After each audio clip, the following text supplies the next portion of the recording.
Assalamualaikum warahmatullahi wabarakatuh.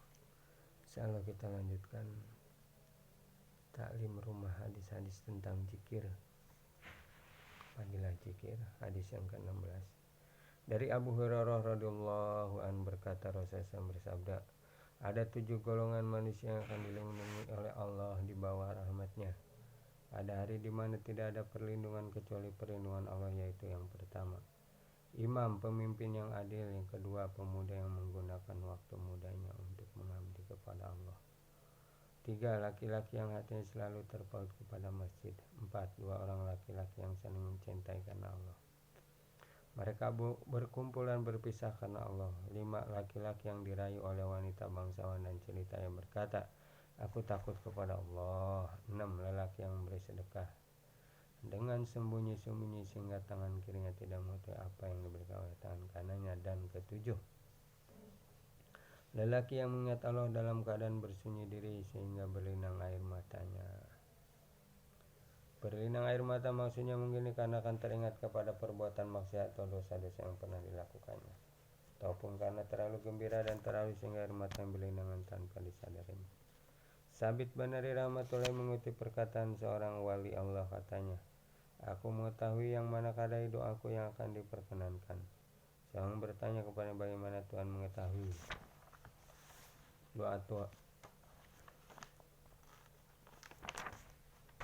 Tuhan yang diterima jawabnya. Ketika berdoa, jika bulu roma berdiri, hati berdebar, dan air mata berlinang, maka niscaya doa itu akan diterima. Salah seorang dari 7 orang yang disebutkan hadis di atas adalah orang yang mengingat Allah dalam keadaan bersunyi diri sehingga berlinang air matanya. Pada orang itu dapati 2 keuntungan dan keunggulan. Pertama, ikhlas, yaitu menyibukkan diri dengan mengingat Allah ketika bersendirian. Kedua, karena rasa takut dan harap kepada Allah sehingga berlinang air matanya. Kedua hal itu merupakan keuntungan yang sempurna. Seorang penyair berkata, tugas kami ialah mengingat kekasih di malam hari sambil menangis terisak-isak karena sibuk mengingat sang kekasih sehingga hilanglah rasa kantuk. Perkataan penyair itu sesuai dengan bunyi hadis di atas, yaitu lelaki yang mengingat Allah dengan bersunyi diri.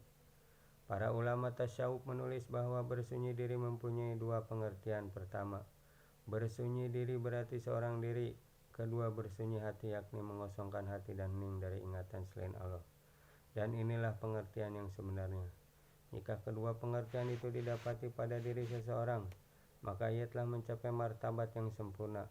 Ketika seseorang berada dalam suatu kumpulan manusia, tapi hatinya kosong dari ingatan selain Allah, dan dia selalu berzikir sambil menangis dan berlinang air mata, maka ia termasuk dari golongan itu.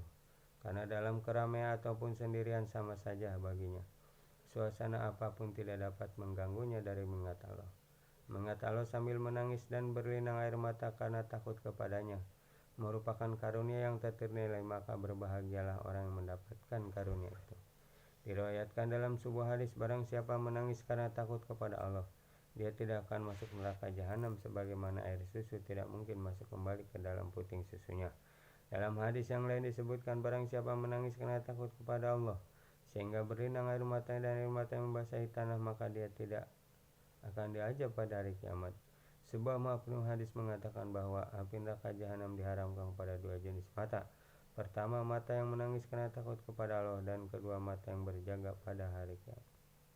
pada malam hari untuk memelihara Islam dan umatnya dari serangan orang-orang kafir. Hadis lain juga menyebutkan bahwa api neraka jahanam diharamkan kepada mata yang pernah menangis karena takut kepada Allah, kepada mata yang berjaga di malam hari pada jalan Allah, mata yang tidak memandang sesuatu yang haram, dan kepada mata orang yang gugur di jalan Allah.